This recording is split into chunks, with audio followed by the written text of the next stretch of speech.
This is video 2 on chapter 20 and 21 combined. We're looking at the expected sum of 4 dice. Essentially, we are looking at the application of linearity of expectation, right? So we derived a formula in the previous video, and now we are going to apply that, right? So let's say I'm interested in the expected sum of 4 dice, right? So we're going to solve that using 2 methods. So method 1, I'm using the PDF, right? Just like we've been doing before. Let's do that. So x is my random variable, which is sum of 4 dice, right? Just a reminder, and then here I'm going to write the PDF of that sum, right? So because these are 4 dice, I have to consider like all possible sums that will begin with 4 and then 5, 6, 7, and so on up to 24. Obviously, this becomes difficult because if you remember from one of our examples when we were looking at 2 dice, we could tabulate that, right? Here it is quite a tedious task to go and check for the expected sum and then the probability for each of those, right? So I somehow have that value calculated for me. 1296 is 4 because it just like comes once, and then 4 over 1296 and so on, and then it eventually comes down to 1296. So according to method 1, we need to have like all these values calculated for us. And then by the definition of x, because I defined x as the sum of 4 dice, I'll have like 4 times multiplied by 1296, just like we've been doing earlier, right? So 5 times 4 over 1296 and so on, right? So this is one way of doing it. We'll have to go and, as you can see, calculate multiple terms and then calculate this product of each of these, right? So this is quite a tedious way. A faster way of doing it, and this is method 2, is we know that my x is x1 plus x2 plus x3 plus x over y, because I know that each of the role of each of these individual dice is also a random variable, right? And I'm interested in x, that's fine, right? So if xi is the value rolled by die I, right? And I is from 1, 2, 3, 4, and I know the expectation of x of I. How we solved that in the previous lecture, so this is something that I know. If I don't know, I can just go and calculate it for one die. That's not something that's difficult, right? So that is known to me, and so by linearity of expectation, the theorem that we proved in the previous video, right? We know that E of x is going to be E of x1 plus E of x2 plus E of x3 plus E of x4, right? So based on that, I know the expectation for each of these xi's, right? I know that it's 3.5, right? So all I need to do is multiply 4 times 3.5, right? Which comes equals to 14. So the expectation or the expected sum of 4 dice is 14. Or in general, let me write it down here. So in general, for this problem, the expected sum of like n dice is going to be n times 3.5.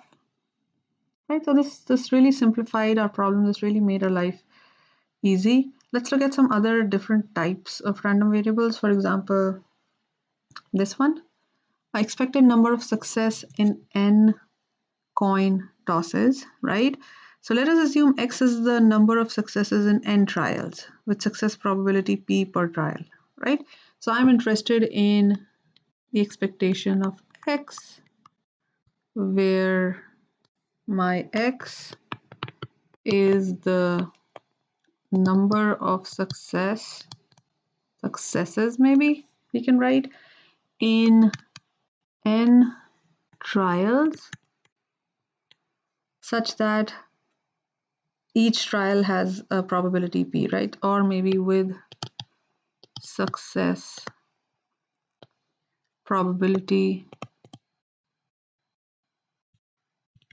P per trial, right? That is a better way of writing it. Okay, so I'm interested in X. I know that my X is X1 plus X2 plus and so on to Xn. Why? Because n coin tosses. That's already given in my problem. And each of these is a Bernoulli, right? I know from my previous knowledge just two outcomes, right? So because each of these is a Bernoulli random variable, I know the expectation of each of these xi's, right? So I is from 1 to up to n, right? So I know the expectation for each of these x of i's, which is what? We already derived it from the previous lecture, so I'm not repeating that here, and that is equal to p, right? So again, by linearity of expectation, right?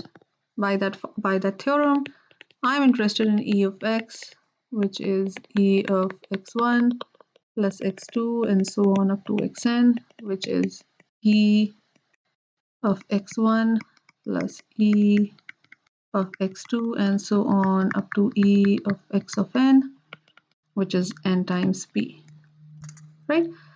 For example, you expect 50 heads from 100 fair coin tosses, right? This is what this means because p is going to be 1 over 2 for that example. Okay, that's great. So let's continue one more example, which is expected waiting time to n successes, right? So in this one, again, I'm interested in E of x, right? Where the success probability of each, or maybe I can say that I can break this down into n steps. So I can break my,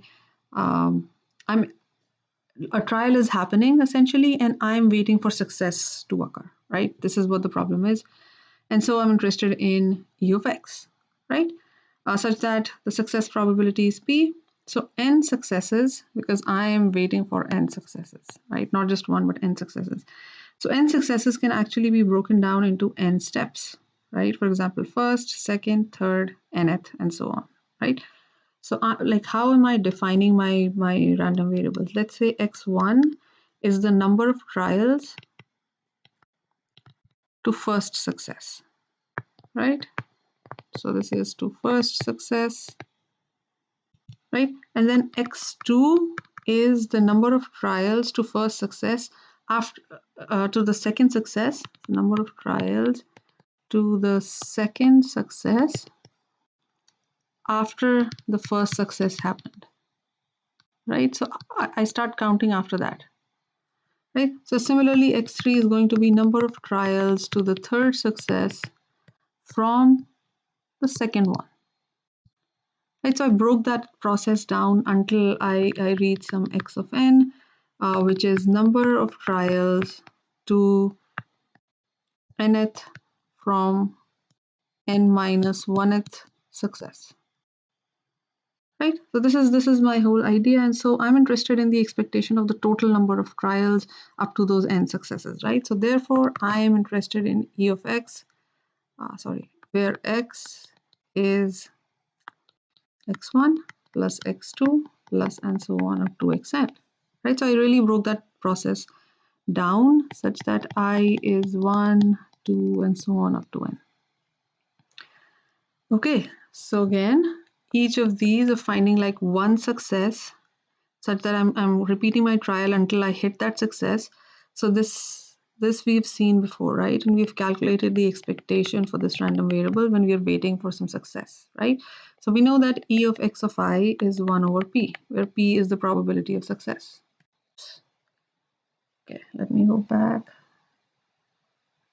Okay, here, right? And p is the probability of success. Let me write it down here.